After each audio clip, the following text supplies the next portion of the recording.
Grand Rising, my people, and welcome to the B.O.D. HQ, where we are here for the half a trillion. So come, go with me and grow with me on a journey of discovering truth and leaving lies behind. Here, we look at some of the wildest clips from across the entire internet to see if we believe them or if we are being deceived. The B.O.D. is about showing information.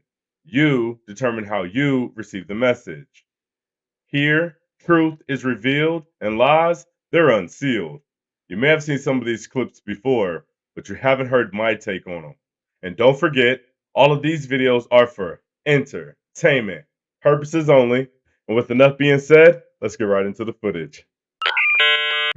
Hopefully, you guys can see that we've been working hard to try to get these video quality a lot better for you. And I think that it's happening here. I think that it's here. You guys definitely let me know in the comments what we can still do to improve. But thanks for being patient. I told you that we'll fix the glitches and pretty much think we got that done. So let's get going. Here's a fact you can hang your hat on. I just looked through my Walmart history, and I found this Walmart order from 2 years ago for the whole month worth of groceries. 45 items cost $126. A whole month of groceries just for me, basically. But I did notice this reorder all button, and I wanted to see how much it would cost now. Now? This order of 45 items for 1 month would have cost $414. That is 4 times more. This is incredible. Check this. What do you guys think? You believe him? Think he's trying to deceive us? Well, I can tell you firsthand, he is not deceiving us at all. And if you do order pickup orders or anything to where it's sent to your home like that, give it a try. I didn't go 2 years back. I only went 1 year back. My 1 year back was $137 was the price I paid a year ago, and $442 was the price I paid this year. That's ridiculous. The same items, nothing changed, no new ingredients, no anything. The same thing as last year, literally hundreds of dollars more. And that's ridiculous when you start looking at it from those terms. I think everyone can relate. That is downright ridiculous. Governor, why did you shut the beaches in California during COVID? Yeah, I think we all were working on information at the time. We had no basis of deeply understanding the virus. I think they did the same thing. So you didn't know anything, so why'd you shut the beaches? States like Florida. If you didn't know anything, why'd you shut the beaches? Well, we didn't know. Yeah, because people were concerned early in the pandemic. Information was coming out as it relates to how it was transferred, the disease. And people were cautious, trying to keep people alive. And I should say this, so you didn't let them go in the sunshine and get vitamin D and exercise, so you shut the beaches. Okay. And you arrested a guy who was paddleboarding in the bay. Health, wealth, and yeah, any science behind that? Any science at all behind shutting outdoor dining? Why'd you shut down outdoor dining? Go ahead, go. Science? Good to see Adam. Based on science, look, you didn't have? At the end of the day, the debate tonight. It's not a debate. What do you think about this? So what do you guys think? You believe what the politician there was saying? You think he's trying to deceive us? The guy was asking him, like, why'd you shut it down? If you truly didn't know, why were you doing things like shutting the beaches down? You see, think about that. People cannot really know what the hell's going on, lie to you and tell y'all that they're the professionals. This is what needs to happen to preserve everyone. And they don't even know what's going on. And you people listen to them like, oh, hey, the governor said it. The senator said it. The news said it. Y'all ain't learned by now. These people are paid puppets. Y'all ain't learned by now. They don't give a damn about you as we the people. Y'all haven't learned by now. They'll lie to you about any and everything. Like, what are we talking about here? Dude who got the Neuralink implant now has aim hacks in his brain. I basically have an aimbot in my head. That motherfucker's cheating! Earlier this year, Nolan Arbaugh, who is a quadriplegic due to a swimming accident, was revealed to be the first human to get the brain implant from Elon Musk's company Neuralink. And in a live stream, Nolan showed that his implant could control a cursor to use computers, and of course, play video games again. An advancement in accessibility to this scale is truly mind-blowing. But if you ask Nolan himself, it might have gone too far. Sometimes it's so good that it's moving before I even, think it to move. That's right, Nolan himself thinks that he has an unfair advantage in video games now that no physical inputs are required and it's all just through his noggin. In fact, he believes that one day this might actually become an issue. Probably have different leagues for people like me because it's just not fair. Ben and Jerry's. What do you guys think? You believe him? Think he's trying to deceive us? What do we got going on? I think that it's pretty eye-opening that the guy who has the plant is warning us that it can potentially get out of hand to where you're going to have to create whole new leagues, categories, and all of the above just for people who have this. Because they will have an advantage over maybe what they call regular thinking people. But at the same time, do they have an advantage? Because a chip, a computer, it only has the information that someone's put in it. Now, a whole bunch of people could be contributing to the information, compiling a lot of information, making it very powerful. But there's things that make you that a computer can never replicate. There's things that make you and you think a certain way that maybe nobody else thinks, or you see things a certain way that nobody else sees things that computer system wouldn't do until you put your input inside of there. So just think about that. They think AI is so great, so amazing, but it can really only be as great and amazing as we make it. I'm not saying it can't supersede us. I'm not saying that it can't compute faster than us, and that can be a very dangerous thing. But at the end of the day, AI can only be as good or as smart as we make it. So are we putting good things inside of AI? Or are we putting things that we may regret inside of there? Maybe that's the real question that we should be asking.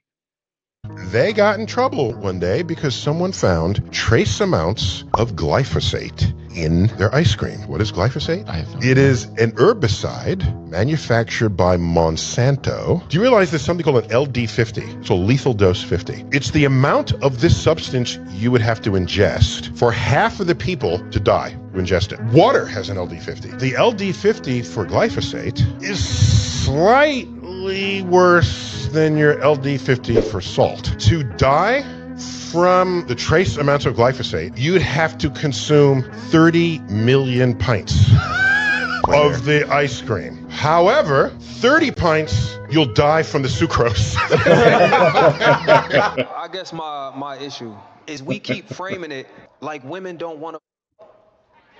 Oh, she did not specify men or women. We just went to villainize immediately. Bruh, mature exist, and women using friendship to get next to it exists. The women who be telling me they just want to be friends don't mean that at all. They just mean they want to keep me at a far enough distance to observe me without getting hurt. Ooh. Most of them women be friends. Let me stop planning dates, hitting them up first, and taking the initiative that they think a partner's supposed to take, and where our friendship gonna go. They want to me too. That's why I'm saying the intent matters. Don't go out looking for a partner and calling that friendship. Go to the places that you actually go. Show up authentically. You're looking for a friend, not your husband. If there was any reason not to have your representative with you, it's that. I'm not bringing the quote-unquote best me to go shoot pool or go bowl or no like that. I'm rolling in that in sweats, smelling like weed and cologne. And the people I meet there while I go there on a regular basis, we eventually start rolling in the same social circle. Man, woman, cute, ugly, we become cool because we have common interest. That's what forms the foundation of our friendship. Not a romantic interest, not me wanting to. You not looking for friends if the baseline for why you're friends with them was or is Y'all, I just saw this video on TikTok that's going viral right now about a girl who had went out to dinner with her friends and her friends tried to poison her. They took her out to dinner on some like, hey, we're going to celebrate you. I guess she had just got a new promotion for her job or whatever. She goes to the bathroom While she's in the bathroom, God is so good. God, when he loved you, he loved you. When he got his hand on you, he got his hand on you. She goes to the bathroom. Her friend slipped something inside of her drink. By the grace of God, somebody that was sitting next to the friends, it was a guy who ended up seeing the friend coming out of the bathroom, and he told the friend, like, listen, do not drink that drink. The girls that you are sitting with put something inside of your drink. When you got favor, you just got favor. She goes to go sit down at the table with the girls, and I don't know how anybody could even act normal. I feel like my whole spirit and stomach would be turning like immediately, knowing that somebody that I'm supposed to trust or people that I'm supposed to trust just slipped something inside of my drink. So she's sitting at the table and they're like, girl, drink, drink, drink. We got to toast. We got to do da da da da. And she's like, no, you take it, you take it, you take it. And the girl will not drink the drink. So then once they realize this girl is not drinking the drink, the friends that are envious and jealous then go, you're always getting the promotions. Great things are always happening for you. Why? Do you know how fucking sick you have to be to try to end somebody's life or poison them because you're jealous of them? So when I say anybody can get cut the fuck off, I just don't necessarily feel like I agree with the fact that they exercise their options. Like, what if he Then doesn't don't want deal to? with him. And like, is Then that don't deal wrong? with him. If he okay, look, if you have a problem with high value men having options and maybe exercise them, you're an average man. But you ladies want to complain about the very men that you want, knowing they are wanted by lots of women, that you want them to be specifically loyal to you. Sorry. And I think we should stop lying to you. If you don't want to deal with it, don't deal with it. Just based off how it was brought up, I don't necessarily think I would want somebody to like exercise their options. Which one would you rather have? The one that nobody else wants or the one that everybody wants? Pick one. Come on, let's go. The one that, honestly, the one. one that everybody else would want. Exactly. So stop capping. You want the high value man. Deal with it. See what this means? You all want the same man, but then you want him to be loyal to you. No. People think if I eat. What do you guys think? You believe him here? Think they're trying to deceive us? I, for one, appreciate her honesty at the end. I didn't think that she was going to give that honesty. But the more that I have went through this game of life, we'll say, I'm pretty sure that I would want the one that not everybody wants. I want the woman that not everybody wants. And I know with women it's backwards, but for me, I don't want a woman that everybody wants. I want a woman that's just for me. And that woman will be great because the woman that's just for me, I would love to think that she carries herself in a way that any man's going to want her anyway. But yeah, most of the times when men are going for these dime pieces or the most beautiful women that you see, those are the worst ones, man. Those are the ones that get you, yeah. Let me tell you, I've been got many and multiple times by a beautiful face and a slim waist. Let me tell you, and sometimes waist not even that slim. You hear me? But with all seriousness, I think we should be vetting our partners a little bit more serious, anyways. Fat, I'm going to get fat. It's the reverse. Okay, we'll talk about that. It's the reverse. If you eat fat, you're going to lose weight. I mean, fat doesn't make you fat. It's sugar that makes you fat. And the relationship is this: if you don't burn those sugar calories with insulin, those calories are going to be stored as fat. It's that simple.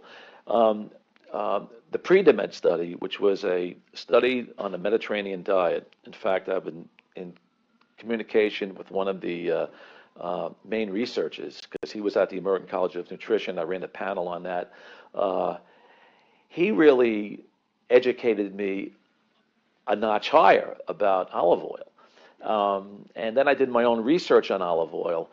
And if you look at the pre-DMED study, the participants who were taking in 4 tablespoons of olive oil a day. Think about that. 4 tablespoons.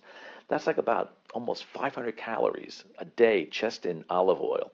Or if you were taking in a couple of handfuls of nuts, mixed nuts, which have monounsaturated fats and saturated fats, as opposed to people eating lower fat diets, there was less diabetes, there was less weight gain, there was less stroke, there was less heart attack. So it's pretty cool to see that data over a 5-year period. It makes sense. Fat will not make you fat. It's sugar that will make you fat. If you eat fat, particularly olive oil, you're going to actually thwart off diabetes and actually lose weight. I have some of my colleagues right now who are drinking olive oil, and they're telling me they're losing abdominal fat, and their complexions are better, and they're feeling better just with olive oil. But there's great research on olive oil. I mean, I am very bullish on olive oil. I've been bullish on it for ever since I became a cardiologist, but I am very, very bullish on it now. Talk a little bit more about the fats, though, and what fats you're talking about. It's not. I mean, you're not talking about eating a marbly steak every day and things like that. There's good and bad fats to eat. Yeah. But certainly the omega-6 oils you want to limit significantly. That's canola oil, corn oil, soybean oils, your cottonseed oils. Your good polyunsaturated oils would be your omega-3 oils. Your squid oils, your omega-3 oils. The omega-3s you can get from fish, from wild fish. Certainly chia seed, flaxseed, fermented tofu. I mean, walnuts. Those are good omega-3s. So omega-3s are anti-inflammatory. Omega-6s, like I said before, are pro-inflammatory. Now, what about monounsaturated fats in olive oil or avocado? Totally neutral. No insulin response. Phenomenal anti-inflammatory. What about saturated fats? You mentioned marble meats. If you do range-fed meats, particularly bison, or if you do, range-fed poultries, you are going to get saturated fat, but I don't have a problem with saturated fat. The only problem I have with saturated fat is when they're non-organic, because remember, in fats, you're going to get the toxins, the insecticides, the pesticides, the radiation. So that's when you want to limit some saturated fat, but not because it's going to be turned to more cholesterol in the body. Remember, you take chocolate, dark chocolate. Dark chocolate, I believe, has stearic acid in it. It's not going to change your cholesterol. It even can lower your triglycerides. It can even lower your blood pressure in dark chocolate. We know that dark chocolate, not in massive amounts, but in small amounts, is favorable to the cardiovascular system. So coconut oil, probably one of the best oils you can cook with. It has a high, dew point. You can cook with it. It's a saturated fat. And remember this about saturated fats: they are the most resistant to oxidation. Not like the polyunsaturated fats that you get, from your corn oils, canola oils, things like that. They are very susceptible to oxidation. So when it comes to fat, you got to pick and choose. And even on my website, I've taken a long time, my heartmdinstitute.com website, educating people about fats, because this is one area where people need a lot of education, because they can fall into the trap of thinking they're eating a healthy oil when they're not. They're eating a pro-inflammatory oil as opposed to an anti-inflammatory oil. So I've spent a long time in my career as a cardiologist dissecting the fats, and it's very, very important, and I'm glad you raised the question. I'm going to say this right. What do you guys think? You believe him? Think he was trying to deceive us? I know that was a longer video there, but I really wanted to get that information out there because I just think a lot of the times we are misled. But what do you guys think? He said that olive oil is pretty essential. And another thing that he said that he touched on was he talked about sugars, right? And maybe it is a sugar problem. When you look at the foods that you eat, almost everything has sugar in it. I mean, things that you wouldn't even expect, or you think like, why would sugar be in this? Like seasoning and spices, right? That you put on your food, that has sugar in it. The hell's that got sugar in it for? Like, so I don't know. But what do you guys think? Let me know in the comments. Right now, if you want to live really freaking long, don't eat for 3 days straight. Just drink water only. You don't need no herbs. You don't need no tea, nothing. Just straight up spring water. When you don't eat for 24 hours, your body starts to activate its defense mechanisms, ketosis, homeostasis, which is the coasting your skin. You start pushing impurities out. And the best part is if you're working out, on the day 3 of no food, you activate your growth hormone. And it's proven. I've proven this because I lived it. It's like a low dose of steroids. I'm not joking. I literally was just eating raw fruits and honey. And then I would eat every Monday, Thursdays, and Saturdays. And I'd lift every single day. On day 2 and 3, infinite energy. And I was getting huge. If you go look at my Instagram. Yep, see? And you're gaining muscle, right? Exactly. It doesn't make sense because everything they've told us is a lie. How can one reverse insulin resistance? You don't need insulin. You need to start eating actual foods that don't go through your pancreas. The reason why you're yielding insulin is because when your blood sugar spikes, it's artificial. It's artificial sugar. It's heightened sugar. So you have to get away from all that normal stuff. The reason why they put people on insulin is because people don't want to make the lifestyle change. They want to eat what they're eating and just take the insulin. No offense. If you don't want insulin resistance, you need to eat things that are natural, because when you eat things that are natural, it goes through your liver instead, is naturally absorbed. So you get energy through your liver. Raw honey is naturally absorbed through the liver. If you're insulin resistant, it's because when you eat sugar, it yields this thing called the islands of Langerhans, which is what yields insulin unnaturally. So the thing is, it goes to your pancreas, and your pancreas shoots insulin into the bloodstream, and what the insulin does is it rips your cells open unnaturally. It rips them open so it can absorb the unnatural sugar source, because your body's carbon. Your body's made up of carbon. The closest thing to carbon is sugar, raw sugar, like from fruit. That is carbon.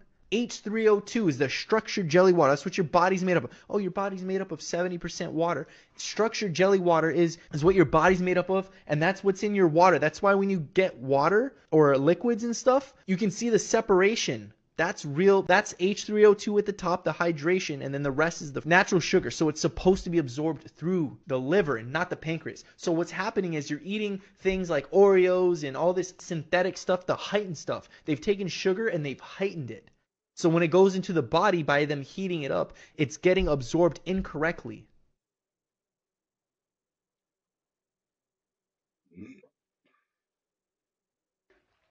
When it comes to 1-year-old Tariq, you are the father.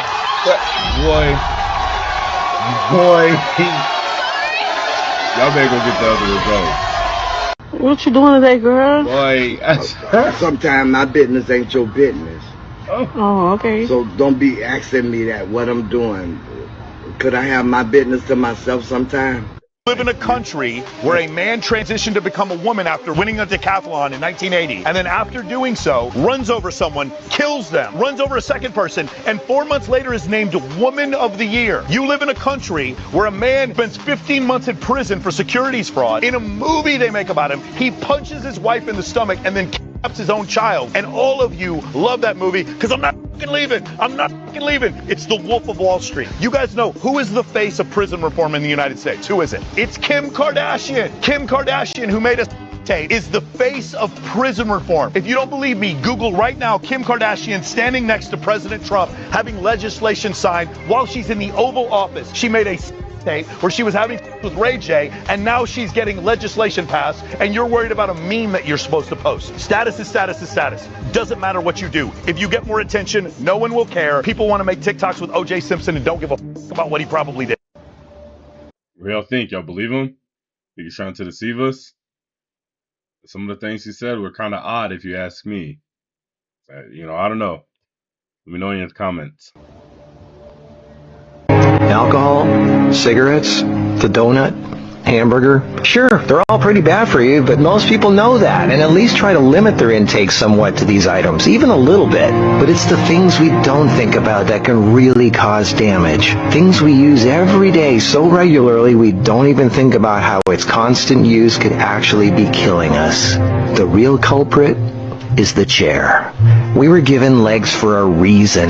Most third world cultures don't even have chairs, and they walk an average of 10 miles a day. We in the modern world, on the other hand, spend most of our entire waking days sitting down. People go right from bed to sitting on the toilet, after which they sit at the breakfast table, then they sit in the car as they drive to work and spend the entire day sitting at a desk, only getting up to sit in the toilet and in the cafeteria. Then they sit in the car to drive and sit at the local bar for happy hour. Then when they've had enough of that, they go drive home and spend the rest of the day sitting in a comfortable chair watching TV before they crawl to bed to recover from all the physical exertion that day. And when people go out, they sit at a restaurant or a movie theater. Sitting all day is far worse for you than you might think. Don't know me and I wouldn't have. What do you guys think? You believe them? Think they're trying to deceive us? I mean, we can't eat anything. We can't drink anything. Now we can't even sit our asses down. Like, is this not getting out of control or what? And I mean, the countries, I do think people need to move more, because the countries that are moving more, they do have a longer life expectancy, right? So we do need to move and get the juices, in the body flowing. But damn, we can't sit down, can't eat nothing, can't drink nothing, can't breathe the air. We can't do nothing. Done it, and If I don't know you, then please what? stop interrupting me. The thing is, when I got down on one knee again, I got interrupted. Oh, shit. Men are no longer obsessed with women anymore. Do y'all feel that way? 100%. Why do you think that is? The reason they not obsessed is because, I hate to say it again, and I hate to seem like I'm being judgmental to women when I'm a woman myself, but I feel like social media and there's no mystery. I feel like a lot of things that we as women as a whole that we say that maybe sometimes it's just something that we're just putting on social media, it was just a joke. I feel like guys really be turned off by those things. Like they really judging you by the things Posting you put Justin up. LeBoy quotes, right? Like, Yeah, like I feel like they're really judging you like by those things. They watch from afar. And also like just feeling like it's this pressure of feeling like they gotta take care of you. I wouldn't want to be obsessed with nobody if I feel like as soon as I walk to them, they're gonna be like, my light bill is due. That's a bunch of if you as a woman do not know how to manage your emotional responses to you not getting your needs met, you are emotionally abusive. If you utilize the knowledge that men respond to women's fawning emotions in order to get what you want from men, you are emotionally manipulative. If a man comes to you and attempts to express to you how it is that he feels outside of when you all having a conflict, because a lot of women, they get real holed up about that. Okay.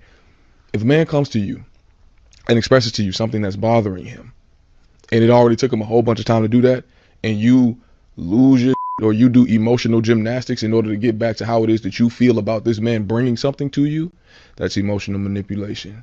I don't want to hear nothing about it. You can cut it, slice it however it is you want to dice it. Baby, you're being emotionally manipulative. And you're being emotionally manipulative because society has socialized you to do that in order to extract the non-emotion from men. That's the reason why Bell Hooks said there are a number of women who don't actually want to be in the same equal space with men. There are just a number of women who are upset that they could not love, sex, cajole, or convince men to love them. And that comes from that father wound, bringing it all the way back. Do you think it's true that men... What do you guys think? You believe him? Think he's trying to deceive us? First and foremost, I think he looks like Dr. Umar. That's your son, big dog? That's your son out here? But no, he was speaking some real facts, you know what I mean? Like, I think that, we have to understand each other, women and men in total. But I think that as men, we do try to understand the women, but women, they don't really give a damn about what we have going on. They don't really give a damn about really understanding what we like or how we like things, because it's about them.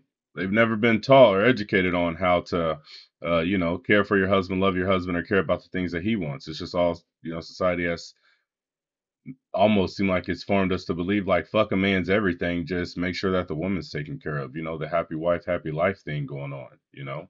What do you guys think? What do you guys think? Let me know in the comments. I was going to say a little bit more, but I'll rest my case there. Men will insult each other and not mean it, while women will compliment each other and not mean it. Yes. Yeah. So would that mean that men have more genuine friendships than women? I think men do have more genuine friendships. Guys will insult each other day on day and they'll just joke about it. Girls will obviously compliment each other and not mean it. It's like the meanest thing that they could possibly say, but it's in the nicest way. And guys will never understand. Girls just have more of a manipulative mindset, and guys just kind of are like, whoop. So then what advice would you give to the men who don't trust women? Oh, well, I feel like if you don't trust your girl, leave her, baby. Leave her. The biggest lie an adult has ever told you, and when you figured out it was a lie. That black man be out here running off on their kids. I figured this out when I found out that 54% of black men don't even have kids or not even married. That would leave about 46% of black men out here with children, biologically. 35% of black men are actually married, so they're supposed to have children if you're married. So that would mean 11% of the men out here are reproducing at alarming rates. Your Pookies, Your Ray Rays, your Nick Cannons, and your Futures are all reproducing all of these babies. Not to mention that 60% of black men are actually in court with a 90% chance of even getting their children in the first place. Not to mention 11% of women don't even know who their baby father is. 20% are actually weekend dads, so they're not even really running out. So, in conclusion, that only really leaves 10% of men that say fuck them. Nice people, especially nice guys. What do you guys think? You believe him? Think he's trying to deceive us and spin a narrative? Well, I, for one, I can agree to a lot of the things that he's saying. We get so wrapped up and trapped up. It's like people just want to point out a villain, right? We have to have an excuse for how poor the community of color has been. We have to have an excuse. I think it's crazy that the excuse is the father, and he's for damn near 100 years now hasn't even been inside of the home, right?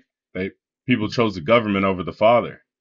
So I'm not really sure how a father can destroy them if they're saying, hey, I'm gone, other than, psychologically with a child feeling like, why isn't their parent there for them like they should be?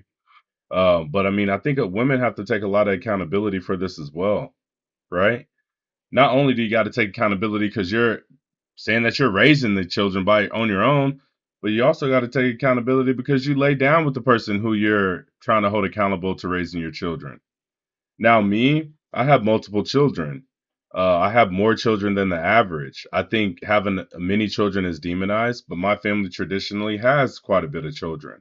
But at the same time, if I can be there for all of my children in the ways that they deserve and desire, then it's no excuse for when men who only have one, two, maybe or three children aren't there for them. And for you mothers out there who are making it hard for good fathers, go jump off a bridge. Why? Because there are mothers out there there are men who don't have anything to do with them for absolutely no reason other than that man can't have a relationship with that woman. And you make it hard for a man that says, hey, drop my kid off and go about your business. I don't really care if I have a relationship with you, but I want to definitely have that relationship with my child that I born here. And y'all make it difficult. And you make it difficult for rejection.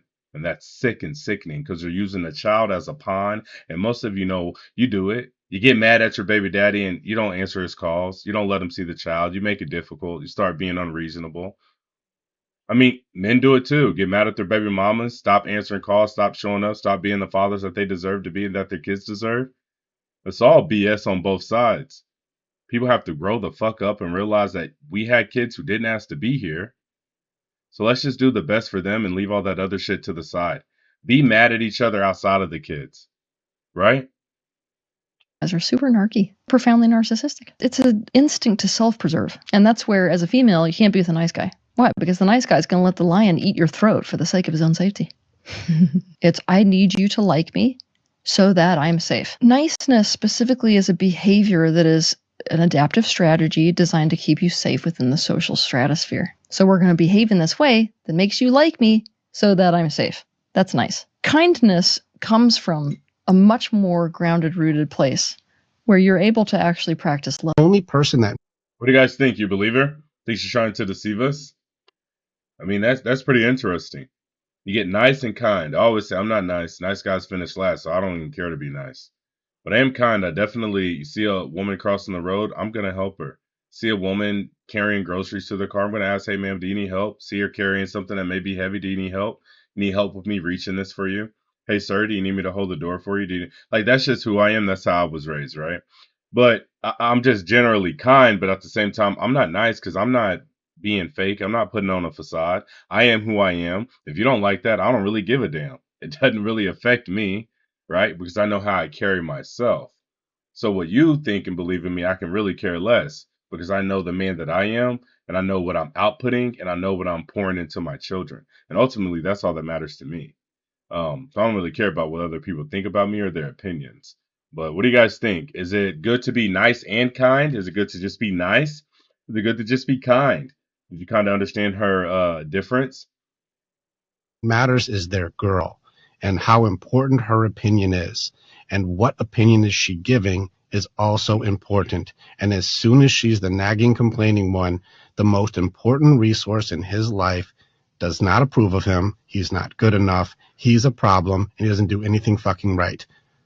what stand up for yourself thing, what stand up and do things is he supposed to have when the one person he would do it for is his hardest critic? He doesn't have a pack. He doesn't have the guys to lean on. He doesn't have good mentorship. He doesn't have the brotherhood. He doesn't have that stuff. Do you know, I have hundreds of guys when they come in and they go, I can't believe that what you built exists. We have all these guys who get together, and I'm talking about the baddest ass dudes, you know, MMA fighters, strongmen, police officers, soldiers, Marines. We all get together, Navy SEALs, you name it. We get together and we do have that open vulnerability, that heart, that empathy. I love you, bro. I'm here for you. Man, that's tough. What do we do to serve you? How can I have your back? That's the thing your girl is supposed to do. I even made a joke that most of my guys are emotionally cheating with the brotherhood because my guys are the only ones who seem to give a fuck. Here's the tough part. What was her job at the beginning? Was it bitch and complainer or cheerleader? Well, originally she was the best cheerleader. That's why I chose her forever. She made me feel like the fucking best. Well, at what point did it change? Because guys do what you cheer them on to do. But the more you disregard, the more you complain, the more you go like, well, it wasn't done the way I wanted to, my way, the less they're going to be like, I want to fight for you. If you start taking your guy's kneecaps out, he stops fighting for you. Well, I don't want to be accountable for that because he should be stepping up. He should be standing up. You hit him in the kneecap, though. You're kneecapping the guy that you want to stand up, and you're the reason he's doing it. How conflicting for this guy. It is conflicting, but I don't think that men are communicating that. I just think that men who are isolated, men who don't have mentors, men who aren't taught the way, men who don't even know they can be warriors. Right. The only influence that these guys have, and this is a very important sentence, the only influence and the only person that they want happiness, the only person they want to feel joy and connected, the only person they want intimacy and love, the only person that matters is their girl and how important her opinion is. And what opinion is she giving is also important. And as soon as she's the nagging, complaining one, the most important resource in his life. I appreciate that you do. What do you guys think? You believe him? Think you're trying to deceive us? I don't really know, but I like what he said. Were you the cheerleader or the complainer first? Don't get with me and switch up now. As well as men, don't be selling dreams, faking the future. That's what I like to call it. Men like to fake futures with women. Like to say it's going to be this, that, and that's really not the case. But what do you guys think? These things for me, and I don't ever want you to think that I'm ungrateful. That can set the tone for you to have any kind of serious conversation. Yeah. But if we go in like, I need to talk to you, he's already on guard. That's the worst statement that a woman can say to a man because it puts him on guard. You want to go into the conversation with his guard down so that you can have the conversation. We have to learn how to talk to a man, the tone of voice. I'm going to be animated. I'm going to be louder. I'm going to be a little more boisterous. And I'm not going to speak as seductively. I'm not going to speak as soft and as sensually with a man that's not my man. When people are like, oh, you're around your man, you talk different. Of course I talk different around my man. I know that's right. Of course. Yeah. I'm going to speak to him in a completely different tone, of course. Yeah. Because this is someone that I need him to see me surrender to something, right? Yeah, yeah. And even though it feels like surrender, it's also your What do you guys think? You believe her? Think she's trying to deceive us? I will never understand why a woman who expects a man to protect her at all cost and lay his life down, right? In a lot of ways, I never understood why she would talk to that man like crap. I never understood that. You want this man to protect you, but you are talking to him no way that anybody would protect someone who's talking to them like that, but no way that anybody else is talking to him like that. And also, what she said, yeah, she talks different around her man. Why the hell do people care more about strangers' feelings and what strangers feel about them and think about them than the person that they say they're loving and going to bed with every night? You will smile at every person that passed you in the grocery store, speak, wave, be super respectful. Yes, ma'am, no, sir. But then get around your partner and be crummy, crappy, and have a horrible attitude and be degrading. I don't understand that. You care more about the the person checking you out than you do the person checking you out, let's say at the grocery store, than you do your spouse at home. They're checking you out too, just in the ways that you agreed that you wanted them to. I mean, come on. There's things I don't understand with this stuff. If you have a kid and you find out your kid is cheating on their partner, Uh-huh. would you tell on your kid to their partner? Would you tell on your kid to their partner, like, hey, you know, they cheating on you? So for me, two things, right? For one, when I say I'm telling, what I was saying earlier is I'm going to confront the person that's doing the shit. Yeah. So my child, I'm definitely going to say something to you. Now, going back to like what she said, depending on how close you got this person tied up in our family, like you going to either have to say something or I'm going to say something, and it's by my ethics. Because when shit like that hit the fan, the other person say the mama flawed, or they be like, and your son and your mama flawed, you the mama. Your mama flawed as because she knew the whole time you was, like, we get labeled. They ain't going down in my circle. No, you gonna stand on some real ethics and some integrity. Like, I'm coming to you first. This ain't no behind your back shit. And if you got son-in-law all up and through this, you gonna have a conversation. Or you got to, like, we gonna have to rearrange some shit. Yeah, honey, you telling your son if he cheating on his? People are afraid. Oh man, what y'all think? Y'all believe them? Are they spinning a narrative here? They're trying to deceive us. And what are y'all going to do as parents? I have daughters and I have sons. So the best of both worlds for sure. What I'm saying is, like she said, I'm definitely having a conversation with my children. Hey, this is not what we do, and why are you doing it? Are you upfront with the person? Are you telling them what's up? Because if you're telling them what's up, then this is what it is, and that's what I would expect out of you. This honesty, telling this person, here's what it is, right?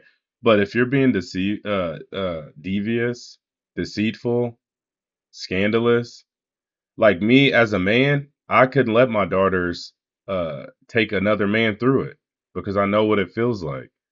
As well as a man, I refuse to watch my daughters be taken through it by a man because I know what that looks like. So I wouldn't allow that either, right? So I think that you'd be just as shitty if you didn't say anything. I think you're wrong as a parent because what are you teaching your kids? You're teaching them to be scandalous. You're teaching, like she said, how serious is this? Is it just a fling? Well, first off, why are we having that? Why aren't you being with somebody that you want to take serious and I want you to take you serious? Like, there's all types of things that you can reapproach this thing, right? Because you always want your kids to do better than you. I wasn't smart enough to understand what I understand now, which is why I'm educating you as my children to make better decisions so you don't have the same pitfalls as your papa, right? Like, what are we doing here? I think it's wrong if you don't tell the other person, but you do need to have that conversation with your child first. To die. That is basic. I'm coming to it. Let me explain. Basically, people are afraid to die. So they clutch to something which they think will preserve their lives. So they try to guarantee happiness to themselves by shunting dirt and misery off on someone else. That's Sterling Brown. People feel if I can keep them out of this building, them off this street, them out of this employment line, I'll live a little longer. They don't think it consciously, but that is fundamental. People are afraid to be pried loose from their ignorance because they know their ignorance so well, they know it better than they know their body odors. And if you say, come on, give up your ignorance, they get into that terrible position, terrifying position which Shakespeare talks about at the end of the soliloquy, Hamlet's soliloquy. They'd rather bear the ills they have than fly to others that they know not of. Thus conscience doth make cowards of us all. So they are cowardly. Like when I was in school, they never taught us about the Seminole Indian Wars. They never taught us about the Gullah Wars. They never even taught us we the original Indians.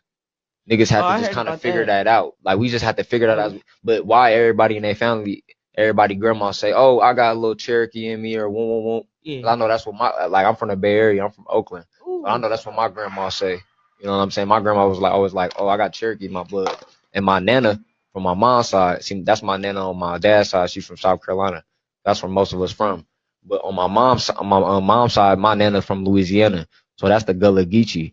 And when you look at South Carolina, my grandma, when she said she got Cherokee Indian in her blood, Cherokee is a made up tribe. Like that's a made up name. That's not even an original tribe name. Like our tribe name was like Wachita, like Shinnecock Indians, Blackfoot, all type of different tribes like Gullah Geechee. That was one of the tribes. You know what I'm saying? Mississippians, because we used to be on the Mississippi River. And the Mississippi River used to flow and function through America, and that's how a lot of people ate off that land. Like that was Egypt before Egypt. You know what I'm saying? When you look at that, that's like the original Nile River for real. Bro, why don't they? Why? This is a. What y'all think? Y'all believe him? You think he's trying to deceive us? What I do know is Mississippi, the river, is getting a lot of attention now because of that fault line, the New Madrid fault line by St. Louis in Missouri. But a lot of towns, there's a lot of locations along the Mississippi River that do line up to the same thing over there in Egypt, as in, the Memphis, and there's a lot of names over there that are just like over here, right along the Mississippi River. What I will say is, I always grew up with a sense of what I would say self. I knew that I didn't come from a slave, and my family educated me on that behalf. But I knew that I was more than just what people call black, right? And I don't even really believe in black, right? Because black means dead when you go do your research. It really means dead. And that's exactly why they do what they do to the people of color, because they're already saying they're dead people. So why would it not be okay to unalive people who are saying they're already unalived, right? But you may think, hey, he's black, he's African American. No, absolutely not. I'm actually, if what they call an American Indian. My family is Creek, right? They call it Creek, but it used to be Muskogee, right? So that was that's where my family comes from. That's where my tribe comes from. That's why you see the catchers in the back, because I'm more than what people just think black. And I love to say, my shirt is black. My hair on my face is black. My skin is definitely not black. And I heard something interesting the other day. It said, we are all, I don't believe in race. And I'm rocking with it. I don't believe in race. We are all different shades of wheat. We are all different shades of wheat. People, it blew my mind, but go look at a wheat chart. Go look at a wheat chart. WHEAT. Go look at a wheat chart. Your mind will be just as blown as mine was, baby. We are all the same, but different colors of wheat. Picture of the man who wrote the King James Version of the Bible, or at least he's given the credit for writing it. He was a supreme slave master, King James. In fact, it was King James who threw slavery into high gear. In fact, it was the slaves were brought to Jamestown. They named, in 1619, they named the place where they brought the first slaves after King James, the Bible man. Okay, so we have to start really looking at these things. Of course, King James dealt very, very highly in witchcraft. Most of us are familiar with his book, the Bible, but how many are you familiar with his other book? Is there anybody in here familiar with his other book? He also wrote a book on witchcraft, and this is a library book. So I didn't write it or anything, but you can send the pictures back up here because I need to keep them together. Thank you. Oh, okay, send them around this way. This is a picture, this is a copy of King James's book on witchcraft. Particular book on witchcraft, he deals with the art of imitation. See, the media is all about imitation. Children were often the victims of witches. So we have here, now these are not black people on this picture. These are Europeans. And they are doing their sacrificing children. You will see a nun kneeling, and you will see, but they're kneeling at the behind of a goat. Going into a bank. What do y'all think? Y'all believe her? Y'all think she's trying to deceive us? You see, we're going to have a different perspective on this channel here. And we have to have a different perspective because a lot of people just take things for face value. She kept saying Europeans, Europeans, but if you go research right now the real King James, you'll see that he actually was a man of color. I know if you type in King James, it's going to come up with a cartoon illustration. But go type in the real King James and watch the pictures that you see. You see, they call a certain period the Dark Ages for a reason, but people don't want to touch on them. Now, what she said, King James, he definitely did have the Bible rewritten, but he also had another book, and she never said the name of the other book. But I'm almost positive that the name of the other book is called Demonology 101. So the same person that wrote your Bible, he also wrote a book on demonology. So that may be something that you want to check out there. Again, with the slaves, and we came over from another country and this, that, and the third. I was in 5th grade telling people that I'm not African American. I've never been to Africa a day in my life. Little did I know that my spirit and my essence were speaking through me, letting me know the truth before I even really knew the truth, right? How the hell can me and my people come from Africa? You have people on a boat. This boat's not pressurized, right? This boat is barely fit for the water, that old. You have people underneath the boat, all shacked up, all shackled, tied together amongst their feces. This is a 2.5, 3 month journey. Who's really going to be alive when they come over here after all of the things that were throwing people overboard? Well, if you made it this far, I want to thank you. Don't forget to subscribe, like, and comment on the way out. Tell us how we can improve and grow the channel.